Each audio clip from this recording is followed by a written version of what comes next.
दोस्तों, जब भी साउथ सिनेमा की बात होती है तो कुछ नाम अपने आप ही जुबान पर आ जाते हैं और उन्हीं में से एक है जीतू जोसेफ। वो डायरेक्टर जिन्होंने हमें दृश्यम जैसी वर्ल्ड क्लास फिल्में दी हैं। एक ऐसी कहानी जिसने ना सिर्फ भारत में बल्कि पूरी दुनिया में सस्पेंस थ्रिलर की परिभाषा बदल दी। और अब वही जीतू जोसेफ एक बार फिर लौटे हैं एक नई रहस्यमयी दुनिया के साथ, मिराज में। यह कहानी है भ्रम और हकीकत के उस संगम की, जहां इंसान अपने ही सच से डरने लगता है, जहां हर मुस्कान के पीछे छुपा है एक दर्द, हर याद के पीछे एक रहस्य और हर मिराज के पीछे एक ऐसा सच जो किसी की जिंदगी बदल सकता है। तो आइए दोस्तों, इसे एक्सप्लेन करते हैं और जानते हैं इसकी पूरी कहानी। वीडियो अगर अच्छा लगे तो वीडियो को लाइक करके चैनल को सब्सक्राइब जरूर कीजिएगा, ताकि आपको इसी तरह के लेटेस्ट और फ्रेश कंटेंट मिलते रहे। तो फिल्म की शुरुआत होती है कोयम्बटूर से, जहां हम किरण नाम के एक बंदे को देख पाते हैं जो कि रेलवे स्टेशन की तरफ आ रहा था। और हमें पता चलता है कि किरण जो है वो कोयम्बटूर से कोझिकोड की तरफ जा रहा है। लेकिन शायद किरण को ये नहीं पता था कि शायद ये सफर उसका आखिरी सफर भी हो सकता है, क्योंकि अगले ही पल हमें एक ब्रेकिंग न्यूज पता चलती है कि जबलपुर टू कोझिकोड की तरफ जो ट्रेन जा रही थी उसका बीच रास्ते में एक्सीडेंट हो गया है, जिस वजह से 2 डब्बे जो है वो नदी में गिर चुके हैं और बहुत सारे लोग जो है वो मारे जा चुके हैं। उसी ट्रेन में मालूम चलता है कि किरण भी मौजूद था और शायद वो भी मारा जा चुका है। जिसके बाद हमें अश्विन कुमार नाम के एक जर्नलिस्ट को दिखाया जाता है और यहाँ हमें पता चलता है कि अश्विन जो है वो किसी टीवी पर एंकरिंग नहीं करता है, बल्कि उसका खुद का एक यूट्यूब चैनल है जिस पर वो रियल न्यूज मतलब कि रियल फैक्ट्स के द्वारा न्यूज बनाता है। कोई भी मिर्च मसाला नहीं लगाता है और तभी उसे इस ट्रेन एक्सीडेंट के बारे में मालूम चलता है। तो वो इस न्यूज को कवर करना चाहता है और सारे फैक्ट्स जो है वो निकालना चाहता है। जिसके बाद हमें राजकुमार नाम के एक बंदे को दिखाया जाता है जिसकी बहुत बड़ी कंपनी है और हाल ही में जो किरण ट्रेन एक्सीडेंट में मारा गया है वो दरअसल में राजकुमार की ही कंपनी में काम किया करता था। जिसके बाद हमें राजकुमार की ही कंपनी में काम करने वाली लड़की अभी को दिखाया जाता है। अभी जो है वो किरण से प्यार करती है और वो यहाँ किरण के पास बहुत बार कॉल लगा चुकी है, लेकिन किरण का कोई भी उत्तर नहीं आया। अभी को फिलहाल तो नहीं मालूम है कि किरण के साथ हुआ क्या है। लेकिन तभी यहाँ पर हमें एक फ्लैशबैक का सीन दिखाया जाता है जब किरण और अभी की पहली बार मुलाकात हुई थी। तो अभी नई नई केरल से कोयम्बटूर आई थी राजकुमार कंपनी में जॉब करने के लिए। वो एक रेस्टोरेंट जाती है और बहुत सारा खाना खा लेती है, लेकिन वो पैसे जो है वो घर ही भूल आई थी और अपना मोबाइल भी, जिस वजह से यहाँ उसका बिल जो है वो 1300 के आसपास का बना था। अब उसके पास पैसे तो नहीं थे, तभी यहाँ पर किरण ने उसकी मदद की थी। किरण को यहाँ ये भी पता चल गया था कि अभी जो है वो राजकुमार कंपनी में जॉब करती है, लेकिन उसने ये नहीं बताया था कि वो भी वहीं काम करता है। और अभी जब वहां पहुंची तब उसकी मुलाकात किरण से हुई। दोनों के बीच में दोस्ती हुई और वो एक दूसरे को काफी अच्छे से समझने लगे थे। वक्त बढ़ता गया और दोनों रिलेशनशिप में आ चुके थे और जल्द ही दोनों शादी भी करने वाले थे। अब कहानी जो है वो प्रेजेंट में आ जाती है, जहां अभी को पुलिस वाले अपने पास बुलाते हैं और उसे बताया जाता है कि हाल ही में जो ट्रेन एक्सीडेंट हुआ है उसमें किरण भी मारा जा चुका है। उसकी कुछ चीजें हमारे पास बरामद हुई है। ये न्यूज सुनने के बाद तो अभी पूरी तरह से हैरान रह चुकी थी। दूसरी तरफ ये सारी न्यूज जो है वो अश्विन तक भी पहुंच चुकी थी और अब वो सबकी रिपोर्ट बनाना चाहता है। इसलिए आगे की अगर जानकारी उसे चाहिए तो उसे अभी के पास जाना होगा, क्योंकि तभी वहां उसे किरण की सारी इन्फॉर्मेशन मिल पाएगी। तो अब अभी किरण की लाश देखने के लिए जाती है, जो कि पूरी तरह से जल चुकी थी। वो पहचान में भी नहीं आ रहा था, लेकिन उसके पास जो सामान मिला है वो किरण का ही था और इसी वजह से अभी यहाँ पर पूरी तरह से टूट जाती है। उसे समझ नहीं आ रहा था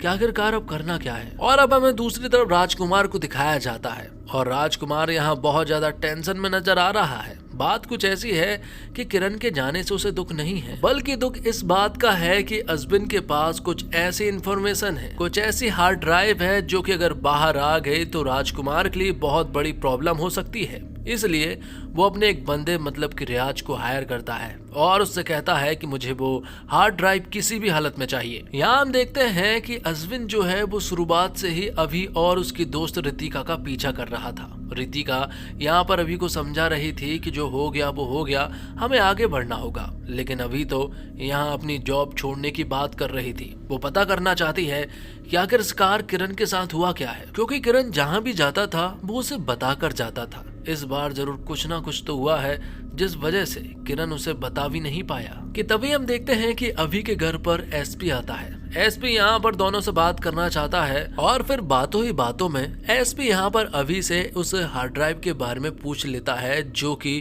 किरण के पास मौजूद थी। लेकिन अभी को इन सब के बारे में कुछ भी नहीं मालूम है। किरण के पास ऐसी कोई हार्ड ड्राइव थी इसके बारे में तो वो पहली बार सुन रही है, लेकिन फिर भी वो एसपी सर से कह देती है कि अगर मुझे कुछ भी मालूम चला तो मैं आपको जरूर बताऊंगी। जिसके बाद एसपी यहाँ से चला जाता है और फिर तुरंत यहाँ पर अजबिन आ जाता है। अजबिन यहाँ पर आता है और कहता है कि जो एसपी हाल ही में गया है उससे थोड़ा संभल कर रहना, क्योंकि वो थोड़ा ठीक इंसान नहीं है। और साथ ही वो यहाँ पर बता देता है कि वो एक न्यूज रिपोर्टर है जिसका एक यूट्यूब चैनल है और वो फैक्ट के दम पर ही सारी रिपोर्ट बनाता है। लेकिन यहाँ रितिका को अजबिन पसंद नहीं आता। वो अजबिन से कहती है कि उसे यहाँ से जाना होगा वरना वो पुलिस बुला लेगी। तो यहाँ से अजबिन जो है वो चला जाता है और थोड़ी देर के बाद अभी की दोस्त रितिका भी यहाँ से चली जाती है। और फिर तभी हम देखते हैं कि रियाज नाम का बंदा जो कि राजकुमार का आदमी है वो यहाँ पर आकर अभी से उस हार्ड ड्राइव के बारे में पूछने लगता है और तो और बॉबी को बहुत ही बुरी तरह से मारता भी है। रियाज जो है वो बहुत ही बेरहम आदमी है।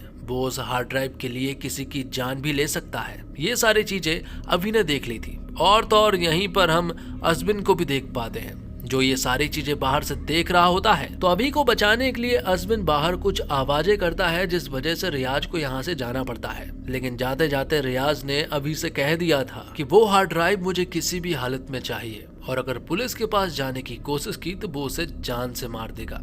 थोड़ी देर के बाद यहाँ पर अजबिन आ जाता है। अजबिन को जब यहाँ पर उस हार्ड ड्राइव के बारे में मालूम चला तो अजबिन समझ गया था कि बात कुछ और है और उस हार्ड ड्राइव में जरूर कुछ न कुछ इन्फॉर्मेशन है। अब एसपी सर रितिका और अभी को अपने पास फिर से बुलाते हैं और उनसे वही हार्ड ड्राइव के बारे में पूछने लगते हैं और तो और उनसे ये भी कहते हैं कि हमें मालूम है कि तुम लोगों के पीछे अजबिन पड़ा हुआ है, उसे कुछ भी मत बताना क्योंकि वो पैसों के लिए कुछ भी कर सकता है, इसलिए उससे दूर रहना। जैसे ये लोग यहाँ से बाहर आए तो इन्हें बाहर अजबिन मिल जाता है। अजबिन यहाँ उनसे कहता है कि मुझे मालूम है कि एसपी सर ने तुम्हें मुझसे दूर रहने के लिए कहा होगा क्योंकि एक बार मैंने कुछ फैक्ट्स के दम पर उनके लिए भी रिपोर्ट तैयार कर दी थी, इसलिए वो मुझे बुरा समझते हैं। कि तभी यहाँ पर एसपी सर जो है वो अपने कुछ पुलिस वालों के साथ आ जाते हैं और वो यहाँ पर अजबिन को बहुत ही बुरी तरह से पीटने लगते हैं। ये सारी चीजें अभी और रितिका देख रही थी। अभी को ये सारी चीजें बुरी भी लगती है। जिसके बाद अभी को याद आता है कि जिस कंपनी में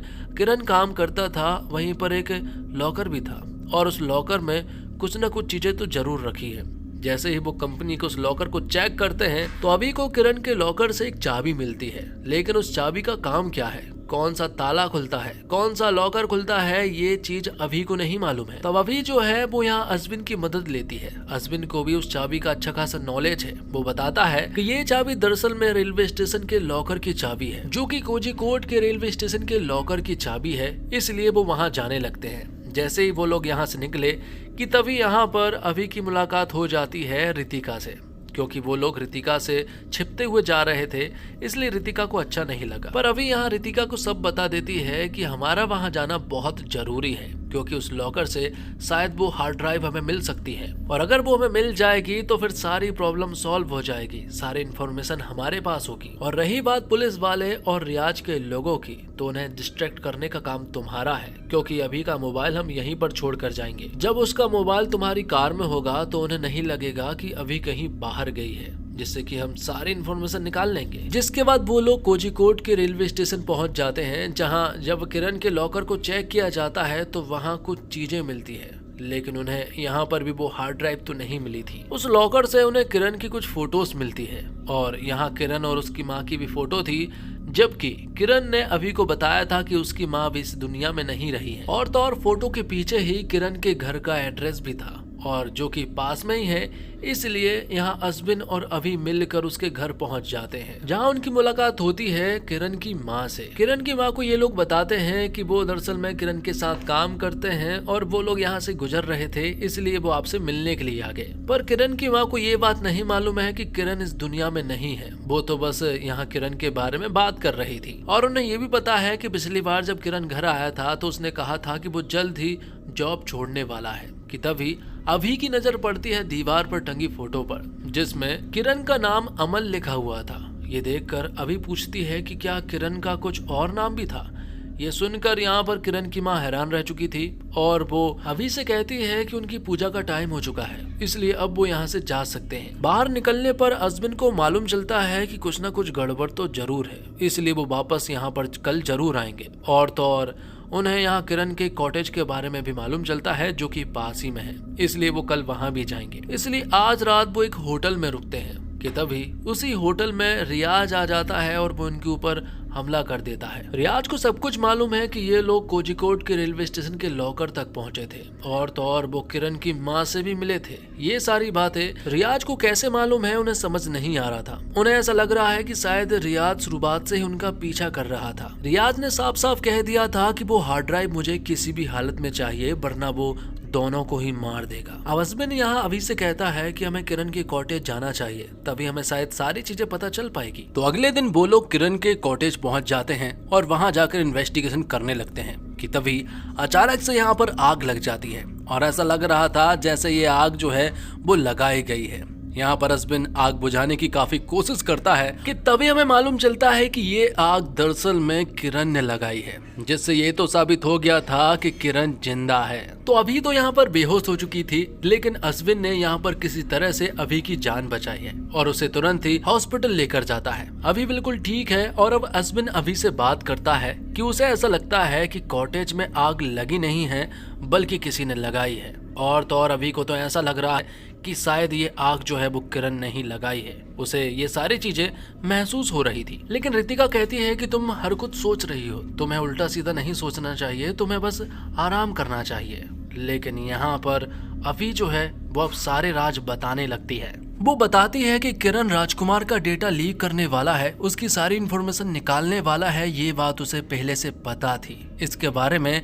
किरण ने उससे बात भी की थी। उसने बताया था कि दरअसल में राजकुमार जो है वो मनी लॉन्ड्रिंग का काम करता है और हवाले से उसके इलीगल वाले पैसे भी आते हैं। अगर राजकुमार की ये सारी इन्फॉर्मेशन हमने निकाल ली और पुलिस वालों को दे दी तो पुलिस वाले हमें प्रोटेक्ट भी करेंगे और तो और वो हमें विदेश भी भेज देंगे। तो ये काम किरण अकेला नहीं कर पाता, इसलिए उसने आनंद नाम के बंदे की मदद ली थी जो कि राजकुमार कंपनी में ही काम करता था। तो इस तरह से अभी को पहले से ही मालूम था कि दरअसल में किरण जो है वो ये सारे डेटा लीक करने तो वाला है, लेकिन उसे ये नहीं मालूम था कि इस डेटा लीक की वजह से इतनी सारी प्रॉब्लम हो सकती है। लेकिन अब जब इतनी सारी प्रॉब्लम्स हो चुकी है तो उस हार्ड ड्राइव के बारे में हम पता कर रहेंगे और आखिरकार किरण ऐसा क्यों कर रहा है ये भी हम पता कर रहेंगे। दूसरी तरफ हमें किरण और उसके साथी प्रकाश को दिखाया जाता है। दरअसल में ये दोनों मिलकर ही राजकुमार के डेटा को लीक करने में लगे हुए थे और तो और वो राजकुमार की पोजीशन भी लेना चाहते हैं। उन दोनों की बातों से हमें मालूम चलता है कि आनंद नाम के बंदे से ही उन्होंने राजकुमार के सारे डेटा को लीक किया है और उसकी सारी इन्फॉर्मेशन को भी निकाला है। बदले में वो आनंद को 1 करोड़ रुपए देने भी वाले थे, लेकिन जब सारी इन्फॉर्मेशन निकल आई तो अब वो मुकर गए हैं। अब अभी यहाँ पर कुछ और चीजें किरण और एसपी सर को बताती है। वो बताती है कि जब ट्रेन का एक्सीडेंट हुआ था उससे पहले मेरे पास किरण का कॉल आया था। वो मुझे एक जगह पर बुलाता है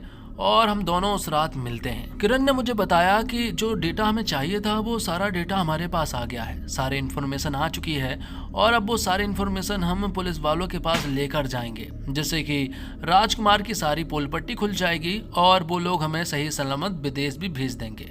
इतना तो उसने अभी से कहा था, लेकिन किरण के इरादे जो है वो नेक नहीं थे, क्योंकि वो अभी को एक सुनसान जंगल में ले जाता है। वो वहां उसे मारना चाहता था, लेकिन ये सारी चीजें अभी ने नोटिस कर ली थी। उसे समझ आ गया था कि किरण उसे मारने वाला है। बदले में अभी ने ही किरण के ऊपर वार कर दिया, जिससे कि उसे बहुत ही गहरी चोट लग गई और तो और उसकी सांसें भी चलना बंद हो जाती है। जब अभी ने ये सारी चीजें देखी तो उसने किरण को तालाब में फेंक दिया और फिर तभी मालूम चला कि उस ट्रेन का एक्सीडेंट भी इसी तालाब के पास हुआ है और सारी डेड बॉडी भी इसी तालाब में थी। तब अभी को समझ आया कि उसी ट्रेन एक्सीडेंट का यहाँ पर किरण ने फायदा उठाया है और दुनिया के सामने अपने आप को मरा हुआ घोषित कर दिया है। अजबिन को ये बात समझ नहीं आ रही थी कि आखिरकार राजकुमार और रियाज के पास ये सारी इन्फॉर्मेशन पहुंच कैसे रही थी। और तभी यहाँ पर हमें एक और राज मालूम चलता है। बात कुछ ऐसी है कि जो अभी की दोस्त रितिका है ना, वो 1 नंबर की खबरी है। वो राजकुमार और रियाज को सारी इन्फॉर्मेशन दे रही थी। रितिका शुरुआत से ही रियाज को सारी इन्फॉर्मेशन दे रही थी, इसलिए रियाज को अभी और अजबिन की सारे के सारे मूवमेंट के बारे में पता चल रहा था। और अभी भी यहाँ पर रितिका जो है वो यही कर रही है, वो सारे इन्फॉर्मेशन इन्हें दे रही है। दूसरी तरफ हम देखते हैं कि आनंद के द्वारा प्रकाश और किरण के पास वो हार्ड ड्राइव तो पहुंच जाती है, लेकिन जब वो उसे लैपटॉप में खोलते हैं तो पता चलता है कि उसमें लॉक लगा है। और ये सारी चीजें आनंद ने सोच समझकर ही की थी। उसे मालूम था कि ये लोग पैसे देने में मुकर सकते हैं, इसलिए उसने उसमें लॉक लगाया था। और अब प्रकाश और किरण के लोग जो हैं वो आनंद को ढूंढने में लग जाते हैं, पर आनंद तो बचते बचाते यहाँ अश्विन और अभि के पास पहुंच जाता है, जहाँ रितिका भी उनके साथ मौजूद थी। और आनंद उन्हें सब कुछ बता देता है कि किस तरह से प्रकाश और किरण ने मुझसे राजकुमार की कंपनी का डेटा लीक करवाया है। पैसे का लालच देकर उसने बहुत सारी इन्फॉर्मेशन निकाल कर उन्हें दी है, लेकिन अब उनके पास जो हार्ड ड्राइव है वो कोई काम की नहीं है, क्योंकि पासवर्ड मेरे पास है और उसे मालूम है कि उसकी जान को खतरा है। इसलिए वो पासवर्ड जो है वो अश्विन, अभि और रितिका को बता देता है कि तभी यहाँ पर रियाज के लोग आ जाते हैं। और तो और प्रकाश और किरण के लोग भी यहाँ आनंद के पीछे पड़ चुके थे। उन सबका आपस में ही आमना सामना हो जाता है। वो सभी लोग तो बस आनंद को पकड़ने में लगे हुए थे, क्योंकि उन्हें वो पासवर्ड चाहिए था। और अश्विन किसी तरह से आनंद को प्रोटेक्ट करने की कोशिश कर रहा था। तो रियाज को आनंद के बारे में कैसे मालूम चला, ये तो आपको बहुत अच्छे से मालूम है, क्योंकि रितिका उनके साथ है और वो एक नंबर की खबरी है। अब उन्हें सारी चीजें मालूम चल चुकी है, इसलिए अभी किरण और प्रकाश से वीडियो कॉल पर बात करती है। वो उनसे कहती है कि हार्ड ड्राइव तुम्हारे पास है, बहुत अच्छी बात है, लेकिन वो तब तक कोई काम की नहीं है जब तक उसमें पासवर्ड नहीं डाला जाएगा, और वो पासवर्ड मेरे पास है। अब तुम्हारे पास सिर्फ एक ही रास्ता बचा है, बदले में मुझे 1 करोड़ रुपए चाहिए, और तो और मुझे किरण से अकेले में कुछ बात करनी है। उनके पास कोई और ऑप्शन नहीं था, इसलिए उन्हें अभि की बात माननी पड़ी। तो अब यहाँ पर ये लोग एक कैफे में मिलते हैं। अभि यहाँ प्रकाश से मिलती है। प्रकाश यहाँ उसे 1 करोड़ रुपए देता है, और बदले में यहाँ अभि जो है वो पेन ड्राइव का पासवर्ड दे देती है। और तो और अब अभि की मुलाकात किरण से होती है। किरण और वो दोनों जब बात करने ही वाले थे कि तभी यहाँ पर पुलिस वाले जो हैं वो इनके ऊपर हमला कर देते हैं। पुलिस वालों ने यहाँ पर प्रकाश को मार दिया था, और किरण को ऐसा लग रहा था कि दरअसल में ये सब कुछ अभि की चाल है। इसलिए यहाँ पर किरण जो है वो अभि के पीछे पड़ जाता है। वो जब उसे जान से मारने ही वाला था कि तभी यहाँ पर रियाज भी आ जाता है, और रियाज यहाँ पर किरण को जान से मार देता है। अब देखा जाए तो अभि का भी कोई काम नहीं है, क्योंकि पासवर्ड तो रियाज को मालूम चल ही गया है। इसलिए रियाज यहाँ पर अभि को भी मारने वाला था कि तभी पुलिस वाले आकर रियाज को भी शूट कर देते हैं और उसे अरेस्ट कर लेते हैं। जिसके बाद अश्विन और अभि जो है वो पुलिस वाले मतलब कि एसपी के पास जाते हैं। ऐसा लग रहा था कि ये केस शायद सॉल्व हो चुका है, लेकिन तभी एसपी सर यहाँ पर अभि के मास्टर प्लान के बारे में बताते हैं कि ये सब कुछ दरअसल में एक प्लान था। बात कुछ ऐसी है कि अभि की पूरी फैमिली जो है वो ओमान में रहती थी। उसके माता पिता और उसकी बड़ी बहन सभी लोग बहुत खुश रहा करते थे। लेकिन एक दिन जब वो छत पर खेल रहे थे कि तभी 2 जवान लड़के यहाँ उसकी बड़ी दीदी के पास आते हैं। वो अभि की बड़ी दीदी को खींचकर छत के कोने में ले जाते हैं और उसके साथ गलत काम करते हैं। ये सारी चीजें हो जाने के बाद अब अभि की बड़ी दीदी को समझ नहीं आ रहा था कि क्या करना है। उसे इस दुनिया में नहीं रहना था, इसलिए उन्होंने बिल्डिंग से छलांग लगाकर खुद की जान दे दी। और फिर कुछ दिनों के बाद उसके पिता भी इस दुनिया में नहीं रहे। अब यहाँ पर अभि और उसकी माँ को समझ आ गया था कि यहाँ कुछ नहीं बचा है, इसलिए वो वापस केरल आ जाते हैं। लेकिन केरल आने के बाद भी अभि की माँ की तबीयत जो है वो ठीक नहीं रहती थी, और एक दिन वो भी चल बसी, जिससे कि अभि जो है वो पूरी तरह से अनाथ हो चुकी थी। उसकी लाइफ में कोई भी नहीं बचा था, इसलिए उसने डिसाइड किया कि वो उन दोनों लड़कों से बदला लेकर रहेगी। और ओमान से जो पहला लड़का आया था वो दरअसल में कोई और नहीं बल्कि किरण ही होता है। तो अब तक राजकुमार की कंपनी में जो सब कुछ हुआ वो दरअसल में किरण की प्लानिंग नहीं थी, वो तो सारी प्लानिंग अभि की थी। जबकि सभी को ऐसा लग रहा था कि किरण ने प्लानिंग के तहत अभि का यूज किया है, जबकि ऐसी बात थी ही नहीं। और शुरुआत से ही एसपी सर ने अभि का पूरा साथ दिया है। और रही बात उस दूसरे लड़के की, तो एसपी सर को ऐसा लगता है कि वो लड़का कोई और नहीं बल्कि प्रकाश था, जो कि मारा जा चुका है। लेकिन तभी एसपी सर को उस दूसरे लड़के की इंफॉर्मेशन मिल जाती है, जो कि ओमान का रहने वाला था, और एड्रेस के द्वारा उस दूसरे लड़के के बारे में मालूम चलता है कि वो कोई और नहीं बल्कि अश्विन होता है। तो यहाँ पर अब हमें सबसे बड़े राज के बारे में मालूम चलता है। बात कुछ ऐसी है कि अश्विन और किरण जो है वो शुरुआत से ही प्लानिंग के तहत सब कुछ कर रहे थे, और लग ऐसा रहा था कि प्रकाश और किरण मिलकर सब कुछ कर रहे थे। लेकिन ये बात तो प्रकाश को भी नहीं मालूम थी कि दरअसल में किरण और अश्विन एक दूसरे के साथ हैं। राजकुमार की कंपनी का जो डेटा लीक करना था वो प्लानिंग तो दरअसल में अश्विन और किरण की ही थी, जिसमें उन्होंने पहले आनंद की मदद ली और फिर प्रकाश की। बाद में वो दोनों को ही मारने वाले थे, लेकिन बीच में अभी के आ जाने के बाद उनकी सारी प्लानिंग जो है वो चौपट हो गई, जिस वजह से उन्हें फिर एक नया प्लान बनाना पड़ा। अभी के साथ यहाँ असबिन को रहना पड़ा ताकि वो उसे डिस्ट्रैक्ट करता रहे। जैसे कि असबिन और अभी जो है वो किरण की माँ के घर गए थे, लेकिन वो बस एक दिखावा था, वो कोई किरण की माँ नहीं थी। सब प्लानिंग के हिसाब से हो रहा था और एक बार तो उन्होंने किरण के कॉटेज में यहाँ अभी को मारने की भी कोशिश की थी, लेकिन वहाँ भी अभी बच गई थी। तो एसपी सर को असबिन की असलियत के बारे में मालूम चल गया है कि यही वो ओमान का दूसरा बंदा है। एसपी सर अभी के पास कॉल करके बताते हैं कि क्या तुम्हारे आसपास कहीं असबिन मौजूद है, जिस पर कि वो हाँ करती है। और अब यहाँ पर असबिन को भी मालूम चल गया था कि दरअसल में एसपी सर और अभी को सारी सच्चाई मालूम चल चुकी है। इसलिए यहाँ पर असबिन जो है वो अभी के सामने एक प्रस्ताव रखता है। वो कहता है कि तुम मुझे जो 1 करोड़ रुपए तुम्हें मिला है वो मुझे दे दो, जिसके बदले में मैं तुम्हारी जान बख्श दूंगा। लेकिन अभी के ऊपर तो खून सवार है, वो तो अपनी बहन का बदला लेना चाहती है, इसलिए यहाँ पर वो असबिन से भिड़ जाती है। दोनों एक दूसरे से फाइट करते हैं और कहीं ना कहीं असबिन उसके ऊपर हावी हो रहा था, लेकिन आखिर में अभी अपना दिमाग लगाती है और असबिन को जान से मार देती है। तो इस तरह से अभी ने अपनी बड़ी बहन का बदला लिया, या फिर ये कहें कि पूरी फैमिली का बदला लिया। इसी के साथ ये फिल्म यहीं पर समाप्त हो जाती है। दोस्तों, उम्मीद करता हूँ आपको वीडियो पसंद आई होगी। वीडियो पसंद आई हो तो वीडियो को लाइक करके चैनल को सब्सक्राइब जरूर कीजिएगा, ताकि आपको इसी तरह के लेटेस्ट और फ्रेश कंटेंट मिलते रहे। मिलते हैं और कमाल की वीडियो के साथ, तब तक के लिए आप हमारे चैनल के साथ बने रहिए। धन्यवाद। जय हिंद, जय भारत, जय श्री राम।